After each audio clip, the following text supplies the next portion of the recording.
No van a escapar de mí. Los voy a encontrar y se van a arrepentir de esto. ¡Juro que los mataré! La llave inglesa se resbaló de mis dedos grasientos y cayó contra el suelo de concreto de mi taller mecánico. El eco metálico rebotó en las paredes como un disparo. No estaba pensando en la transmisión del Seat León 2018 que yacía desarmada frente a mí, ni en la pila de facturas sin pagar acumulándose en mi escritorio. No, mi mente estaba atrapada en la conversación que había escuchado hace 30 minutos, repitiéndola como un disco rayado que no dejaba de saltar. Papá es patético, mamá. Tú lo sabes, yo lo sé, todo el mundo lo sabe. Las palabras de mi hija de 17 años, Lucía, habían atravesado la delgada pared que separaba mi taller de nuestra casa como una navaja oxidada. Yo estaba debajo del Honda de la señora Martínez, cambiando su cárter de aceite, cuando la voz de Lucía flotó a través del conducto de ventilación. Mateo te trata como a una reina, papá te trata como su sirvienta personal. Diego Morales, ese soy yo, 41 años, dueño del taller Morales, exboxeador de los guantes de oro convertido en mecánico. 20 años de matrimonio con Sofía, 18 años criando a Lucía, y aparentemente me había convertido en el chiste familiar sin haberme enterado. Limpié mis manos en el overol y caminé hacia la pequeña ventana que daba a nuestro patio trasero. A través del cristal podía ver a Sofía con su equipo de ciclismo, ese ridículo traje amarillo neón que costaba más que el pago de la mayoría de los autos. Estaba ajustando su bicicleta, uno de esos monstruos de fibra de carbono que pesaba menos que una botella de vino y costaba más que mi hipoteca mensual. Su obsesión por el ciclismo había comenzado hace 2 años, justo cuando se convirtió en socia del bufete Castellanos y Asociados. Mi teléfono vibró en el banco de trabajo. Mensaje de texto de Sofía. Reunión tardía esta noche, no me esperes despierto. Otra reunión tardía, la 4ª esta semana. Había dejado de contar después de la primera docena. En algún momento alrededor de cuando noté que había comenzado a usar perfume para ir al trabajo y volví a casa oliendo a la colonia de otra persona.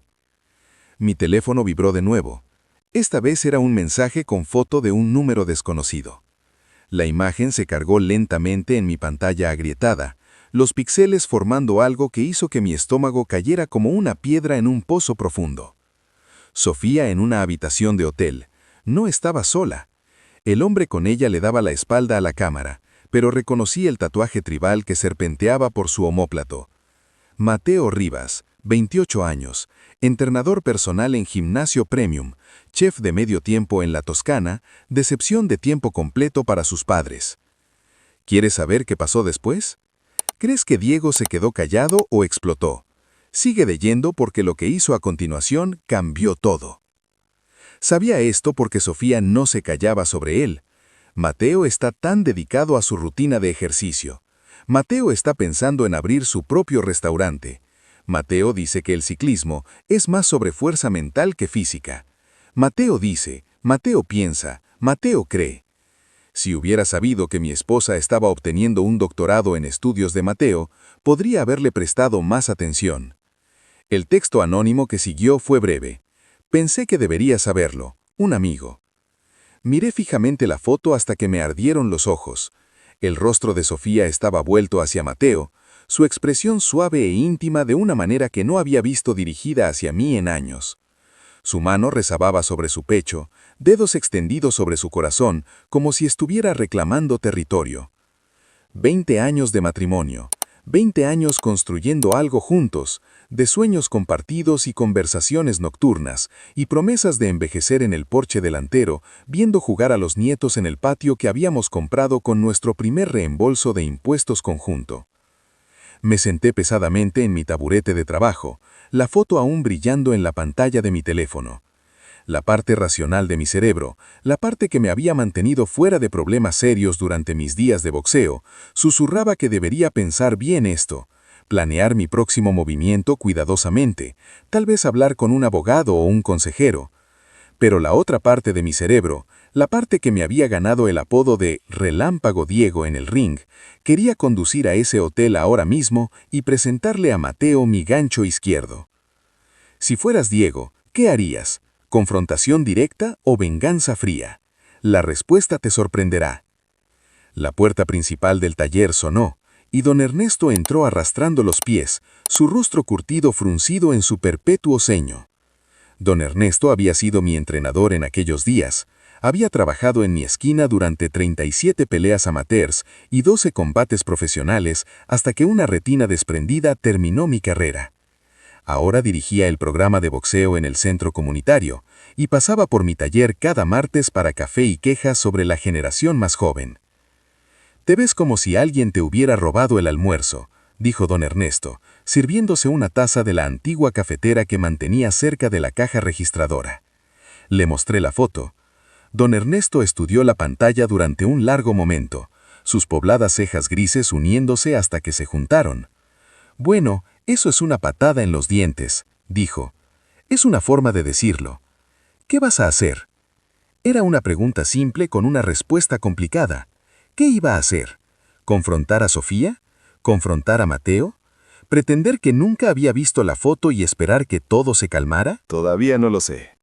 Don Ernesto dejó su taza de café y me miró fijamente con la misma mirada que usaba cuando tenía 22 años y pensaba que podía conquistar el mundo con nada más que corazón y un buen jab izquierdo. Déjame decirte algo, Diego. En el ring, lo peor que puedes hacer es congelarte. Alguien lanza un puñetazo, o lo bloqueas, lo esquivas o devuelves uno, pero no te quedas ahí parado recibiéndolo. Esto no es el ring, don Ernesto. Todo es un ring, hijo. Algunos solo tienen cuerdas que no puedes ver. Después de que don Ernesto se fue, cerré el taller y caminé por el patio hacia mi casa. Nuestra casa, técnicamente, aunque se sentía menos como un hogar y más como un escenario donde interpretaba el papel del esposo despistado. La casa estaba silenciosa. Lucía estaba en casa de su amiga Isabel, probablemente hablando de qué perdedor era su padre. Sofía estaba en su reunión, probablemente planeando su próxima escapada romántica con Mateo, el niño maravilla. Subí las escaleras a nuestro dormitorio y me quedé en el umbral, mirando el espacio que Sofía y yo habíamos compartido durante 15 años. Su equipo de ciclismo estaba esparcido por la cama, telas sintéticas brillantes que parecían alienígenas contra nuestro edredón azul descolorido. Su laptop estaba abierta en la mesita de noche, pantalla oscura pero aún cálida al tacto. No debería haberlo hecho.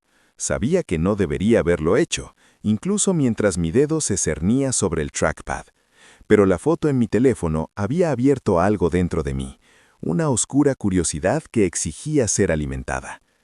Lo que Diego encontró en ese laptop destruyó todo lo que creía saber sobre su matrimonio. ¿Te atreves a seguir leyendo? La pantalla del laptop parpadeó a la vida, mostrando la bandeja de entrada de correo electrónico de Sofía. Nunca había sido buena con las contraseñas. Había usado la misma para todo desde que obtuvimos nuestra primera computadora juntos en 2003. Lucía, 2006, el año en que nació nuestra hija. Los correos electrónicos estaban todos ahí. Un diario digital de traición que abarcaba 3 meses. Planes de almuerzo que se convirtieron en visitas de hotel por la tarde. Conferencias de trabajo que en realidad fueron escapadas de fin de semana. Sesiones de entrenamiento de ciclismo que involucraban más ejercicio horizontal que vertical. Un correo me hizo reír, un sonido amargo que resonó en las paredes del dormitorio. Mateo había escrito: «No puedo esperar para mostrarte mi receta especial de carbonara. Va a volar tu mente». La respuesta de Sofía: «Todo lo que haces vuela mi mente. Diego nunca me sorprende más». Cerré el laptop y me senté en el borde de la cama, mirando mi reflejo en la ventana oscura.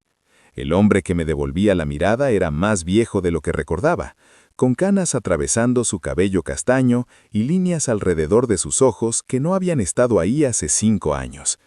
¿Cuándo me había vuelto de mediana edad? ¿Cuándo me había vuelto aburrido? Mi teléfono vibró. Otro texto de Sofía. «La reunión se está extendiendo aún más. Probablemente no llegue a casa hasta después de medianoche». Escribí de vuelta: «No hay problema, tómate tu tiempo». Pero mientras presionaba enviar, ya estaba alcanzando las llaves de mi auto. El Hotel Mirador se sentaba en el borde del centro, como un secreto culpable, el tipo de lugar que anunciaba tasas por hora y no hacía preguntas sobre por qué personas casadas necesitaban habitaciones separadas. Había pasado por ahí 1000 veces a lo largo de los años, nunca imaginando que tendría una razón para estacionar en su estacionamiento mal iluminado a las 9:30 de una noche de martes. El Camaro rojo de Mateo estaba en la esquina lejana, posicionado para una salida rápida. El BMW plateado de Sofía estaba estacionado 3 espacios más allá. Un patético intento de discreción que habría sido risible si no fuera tan devastador. Me senté en mi camioneta, motor apagado, observando las ventanas del segundo piso en busca de cualquier señal de movimiento. Habitación 237. Según la tarjeta llave del hotel que había encontrado enterrada en la bolsa de ciclismo de Sofía esa tarde. Mi teléfono mostraba las 9:47 p.m., cuando las luces se encendieron en la habitación 237. 2 siluetas se movían detrás de las tenues cortinas, juntándose y separándose en un baile que reconocí, pero nunca había visto desde afuera. Este era el momento de la verdad. Podía marchar por esas escaleras, derribar esa puerta y confrontarlos a ambos en un estallido de furia justa. O podía conducir a casa, pretender que esta noche nunca sucedió y pasar el resto de mi matrimonio preguntándome cuándo caería la otra zapata. En cambio, hice algo que me sorprendió incluso a mí. Salí de mi camioneta, caminé hacia el Camaro de Mateo y grabé un mensaje en la pintura de su puerta de conductor con mi llave. La próxima vez, pide prestado el auto de mi esposa. El chirrido de metal contra metal fue satisfactorio en una manera que no había esperado. Cada letra tallada en esa pintura roja pristina se sentía como una pequeña victoria, una diminuta rebelión contra la broma cósmica en la que se había convertido mi vida. Estaba a la mitad de la palabra auto cuando un destello de luz me hizo congelar. Alguien en el edificio de apartamentos al otro lado de la calle estaba tomando fotos, el flash de la cámara estroboscópico a través de una ventana del tercer piso. Genial, ya estuvo. Ahora iba a ser la estrella de la publicación en redes sociales de alguien. Hombre local tiene crisis de mediana edad en estacionamiento de hotel. Lo que Diego no sabía es que esas fotos llegarían a manos incorrectas, y su venganza apenas comenzaba. Terminé mi mensaje, volví a mi camioneta y conduje a casa por calles que de repente se sentían desconocidas, como si estuviera viendo mi propia ciudad a través de los ojos de un extraño. La casa seguía vacía. Cuando llegué, hice un sándwich que no quería y me lo comí de pie en el mostrador de la cocina, mirando la puerta del refrigerador cubierta con certificados de cuadro de honor de Lucía y fotos del club de ciclismo de Sofía. Nos veíamos felices en esas fotos, como una familia que había descubierto el secreto para hacer que funcionara. ¡Qué broma! Mi teléfono sonó a las 11:23 p.m. El nombre de Sofía apareció en la pantalla junto con una foto que le había tomado la mañana de Navidad pasada, sonriendo sobre una taza de café en su pijama de seda roja. «Hola», respondí, tratando de mantener mi voz neutral. «Hola, cariño. Acabo de salir de la oficina. Este caso de Hernández me está matando». «Ajá. Suenas cansado. ¿Todo bien?» «¿Todo bien?» Mi esposa me estaba engañando con un musculoso de 28 años. Mi hija pensaba que yo era un perdedor y acababa de cometer vandalismo en un estacionamiento de hotel. Pero claro, todo estaba de maravilla. «Solo cansado», dije. «Bueno, descansa. Trataré de no despertarte cuando entre». Colgó y me senté en la sala oscura esperando. A las 12:47 a.m., escuché su BMW entrar en el garaje. La puerta principal se abrió silenciosamente y Sofía caminó de puntillas por la casa como una adolescente entrando a escondidas después del toque de queda. Escuché la ducha corriendo, lavando la evidencia de su noche con Mateo. Cuando finalmente se deslizó en la cama a mi lado, olía a jabón de hotel y culpa. «¿Cómo estuvo tu reunión?», susurré en la oscuridad. «Agotadora», respondió, ya dándose la vuelta lejos de mí. «Vuelve a dormir». Pero el sueño no llegaba. Me quedé ahí escuchando la respiración de Sofía, preguntándome cuánto tiempo había estado pasando esto. 3 meses según los correos. 3 meses de mentiras y excusas y reuniones nocturnas. La mañana siguiente trajo café, pequeñas conversaciones y el tipo de rutina doméstica que habría parecido normal si no supiera lo que sabía. Sofía me besó despidiéndose a las 7:30, el mismo beso en la mejilla que me había dado cada mañana durante los últimos 5 años. «Que tengas un buen día», dijo, ajustando la correa de su maletín.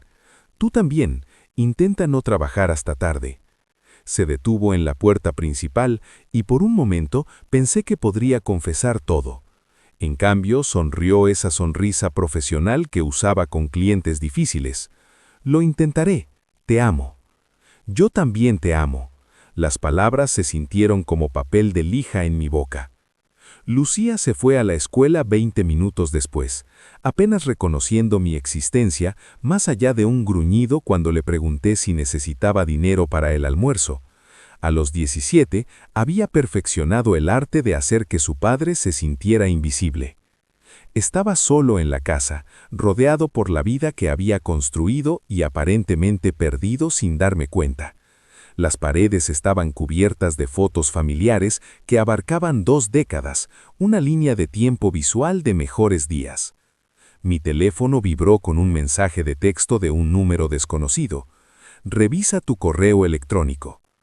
El mensaje en mi bandeja de entrada contenía un archivo de video y una breve nota.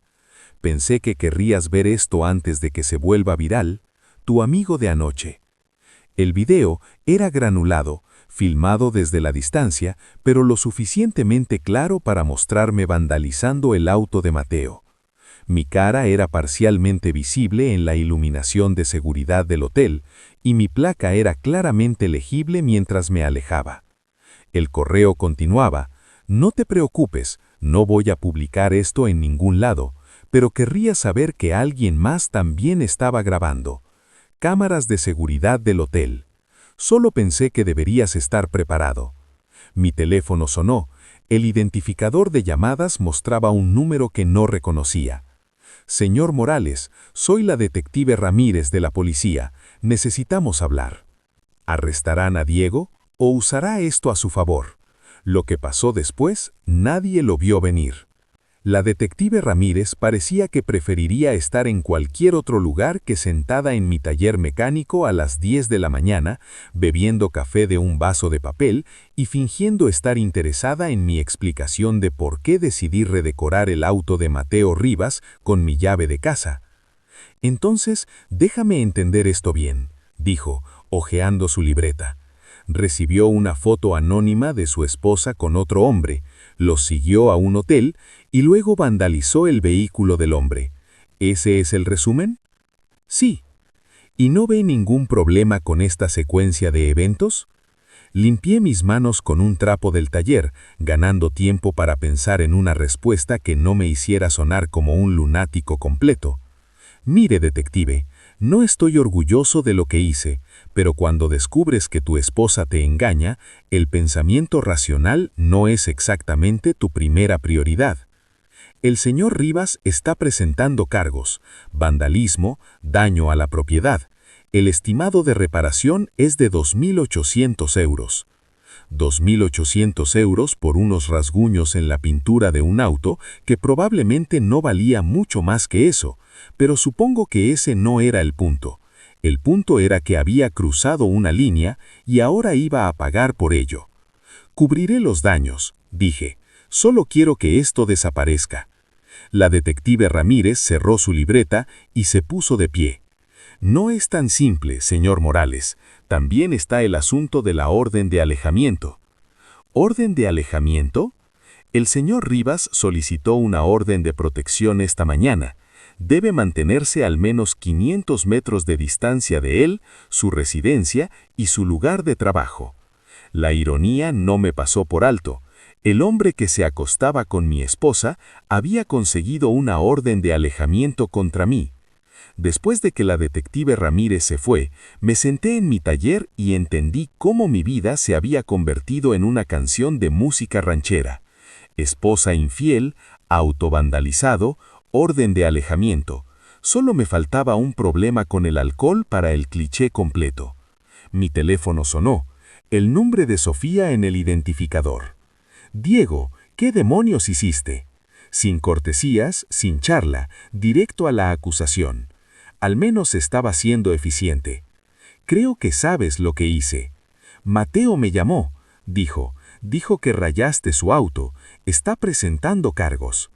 ¿Mateo te llamó? Qué interesante.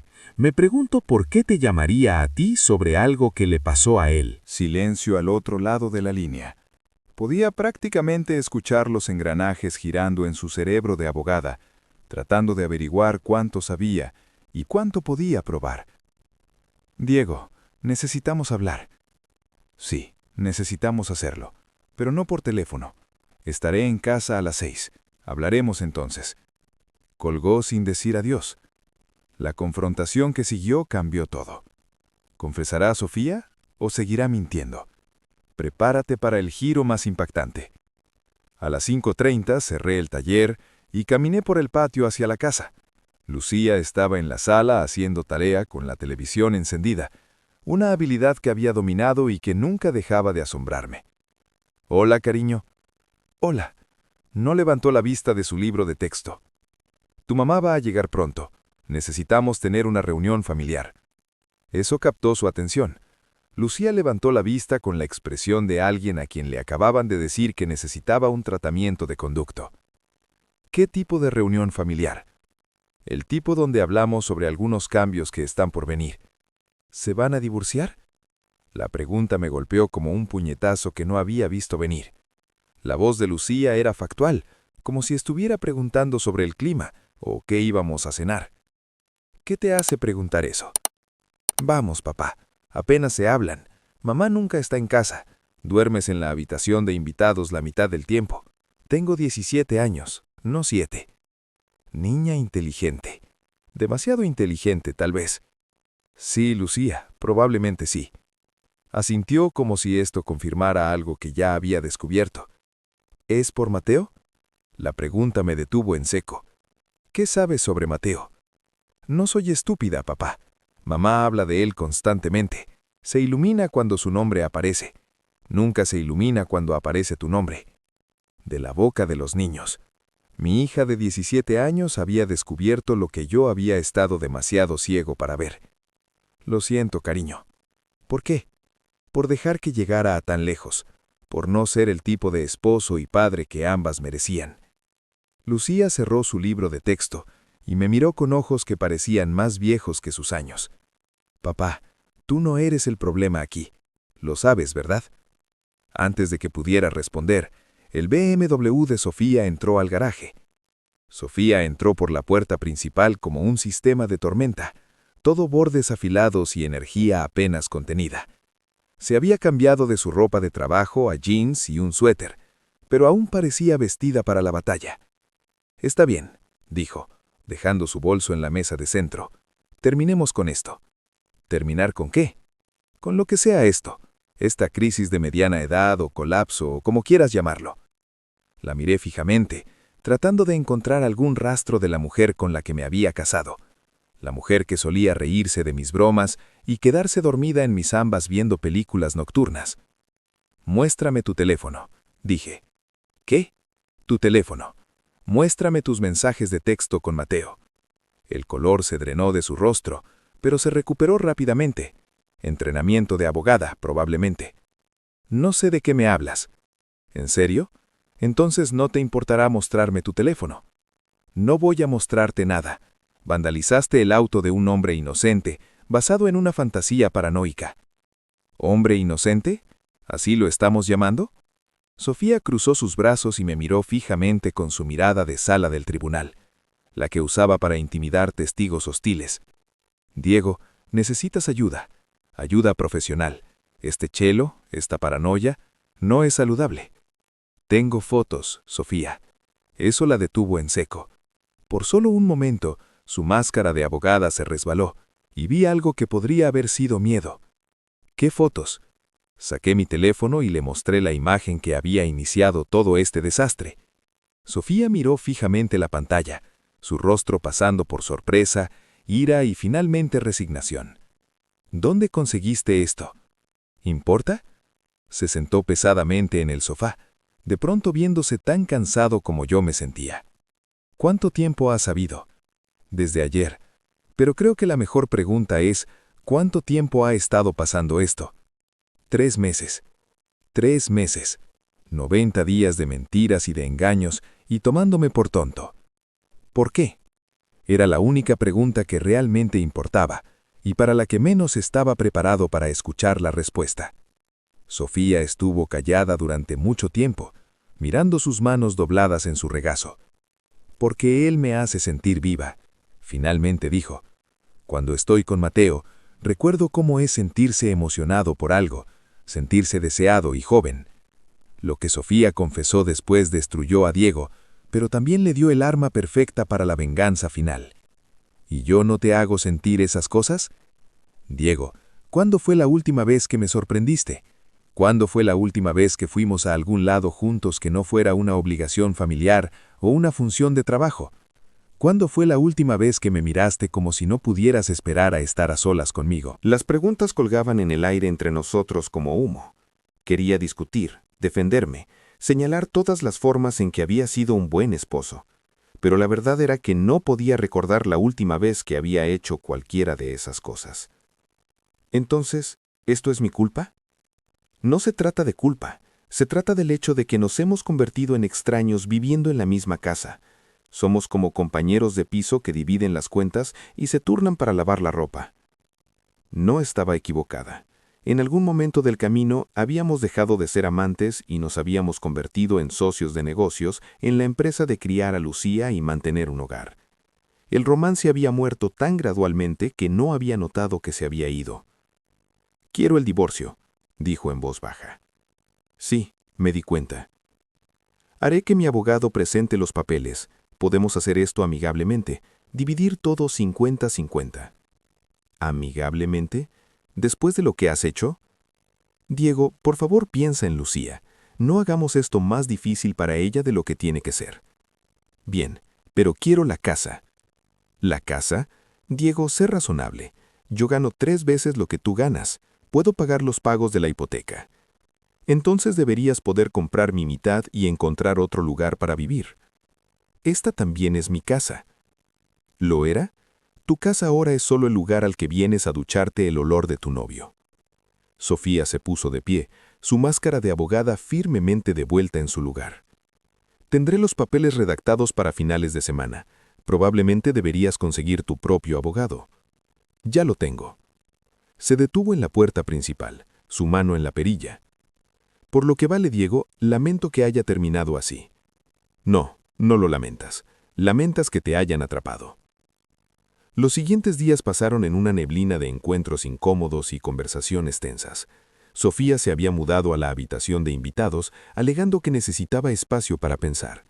Lucía estaba atrapada en el medio, tratando de mantener relaciones con ambos padres mientras la familia implosionaba a su alrededor. Llamé al licenciado Vargas, el mejor abogado de divorcios de la ciudad. Su oficina estaba en un edificio colonial restaurado, y él mismo era un hombre corpulento en sus 60s que parecía haber dormido en su traje. Pero su reputación por litigios de divorcio despiadados era legendaria. Entonces, dijo Vargas, revisando el archivo que le había traído, su esposa está engañándolo con un entrenador personal. Usted vandalizó su auto y ella quiere un divorcio amigable. Esa es la versión corta. Y usted quiere pelear por la casa, entre otras cosas. Vargas se reclinó en su silla, que crujió ominosamente bajo su peso. Señor Morales, voy a ser directo con usted. Su esposa gana significativamente más dinero que usted. Es socia en un prestigioso bufete de abogados. Usted es dueño de un pequeño taller mecánico. A los ojos del tribunal, ella es la proveedora más estable. Entonces, ¿estoy jodido? No necesariamente. La infidelidad juega a su favor, especialmente si podemos documentarla adecuadamente, y el hecho de que ella ha sido desengañada con su relación nos da cierto apalancamiento. Lo que el abogado le propuso a Diego fue brillante, sucio y perfectamente legal. ¿Funcionará? ¿Qué tipo de apalancamiento? Vargas sonrió, y por primera vez desde que comenzó todo este desastre, sentí que podría tener un aliado. Déjeme eso a mí, pero voy a necesitar que haga algo por mí. ¿Qué? Deje de hacer cosas estúpidas como rayar autos. De ahora en adelante, usted es un ciudadano modelo. Va a trabajar, vuelve a casa, no interactúa con el novio de su esposa y déjame a mí manejar las maniobras legales. Contraté a un detective privado, Rodríguez, un tipo con aspecto de haber visto demasiado de los peores impulsos de la humanidad. Esa misma tarde comenzó la vigilancia de Sofía y Mateo. El informe preliminar de Rodríguez llegó por correo electrónico esa noche. 3 páginas de marcas de tiempo, fotografías y observaciones que pintaban un cuadro de una relación que era mucho más seria que una aventura casual. Según la vigilancia de Rodríguez, Sofía y Mateo habían pasado 4 horas en su casa. Más condenatorios eran los registros financieros que Rodríguez había logrado obtener de alguna manera. Las cargas de tarjeta de crédito mostraban un patrón de cenas expensivas, habitaciones de hotel y compras que coincidían con las reuniones tardías y sesiones de entrenamiento de ciclismo de Sofía. El descubrimiento más interesante fue una carga a una joyería del centro. 1.500 euros pagados con nuestra tarjeta de crédito conjunta en un día en que Sofía afirmaba estar en el tribunal toda la tarde. Llamé al licenciado Vargas a primera hora del lunes. «Esto es bueno», dijo Vargas, revisando el informe de Rodríguez. «Muy bueno. El patrón de engaño es claro, y los registros financieros muestran que ha estado usando activos maritales para financiar la aventura. ¿Qué hay de la carga a la joyería? Esa es la mejor parte. 1.500 euros por lo que probablemente es un regalo para su novio, pagados con dinero que es mitad tuyo. ¿Cuál es nuestro próximo movimiento?» Vargas sonrió esa sonrisa carnívora. «Vamos a la ofensiva. Estoy presentando mociones de manutención conyugal temporal para ti. También estoy solicitando el uso exclusivo de la casa marital basado en su infidelidad y desengaño». El día del juicio me senté al lado de Vargas en la mesa del demandante, observando a Sofía y a su abogada, Patricia Castellanos, arreglar sus documentos con la precisión de cirujanos preparándose para una operación compleja. La jueza Morrison era una mujer pequeña con cabello gris y ojos agudos que parecía que preferiría estar en cualquier otro lugar.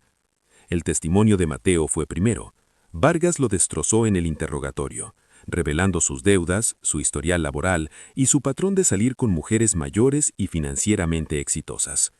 «Señor Rivas, ¿no es cierto que usted específicamente busca mujeres que puedan mejorar su situación financiera?» Cuando Sofía tomó el estrado, estaba compuesta y profesional, pero Vargas había hecho su tarea. «Señora Morales, ¿puede explicar esta carga de 1.500 euros en la joyería Brennan?» Vargas produjo una fotografía de la vigilancia de Rodríguez. Mostraba a Mateo usando un reloj costoso. «Señora Morales, ¿compró ese reloj para Mateo con fondos maritales?» El silencio de Sofía lo dijo todo. El último testigo fue Lucía. A los 17 años parecía joven y nerviosa en el estrado, pero su testimonio fue devastador. Mamá habla de mudarse con Mateo, de casarse después del divorcio. Mateo la llama su billete de lotería. El veredicto que vino después dejó a todos en shock. La justicia finalmente llegó, pero de la manera más inesperada. Cuando terminó el testimonio, la jueza Morrison llamó a un receso para revisar la evidencia. Cuando la corte se volvió a reunir, la jueza parecía que preferiría estar sentenciando criminales que dividiendo activos. Este caso ha sido particularmente desagradable, ya que involucra no solo la ruptura de un matrimonio, sino un patrón de engaño y mala conducta financiera que refleja mal a todas las partes. Se dirigió a Sofía directamente. «Señora Morales, su conducta ha sido reprensible. Ha violado sus votos maritales, ha mal usado activos maritales y ha intentado manipular estos procedimientos a través de falso testimonio». Luego se volvió hacia mí. «Señor Morales, aunque su reacción al descubrir la aventura de su esposa es comprensible, el vandalismo sigue siendo un crimen. Sin embargo, dada la provocación y la evidencia del engaño sistemático de su esposa, el tribunal considera que su comportamiento fue una respuesta razonable a circunstancias extraordinarias». El fallo de la jueza fue todo lo que Vargas había esperado y más. Se me concedió el uso exclusivo de la casa marital. Sofía fue ordenada a pagarme manutención conyugal temporal y su solicitud de orden de alejamiento fue denegada.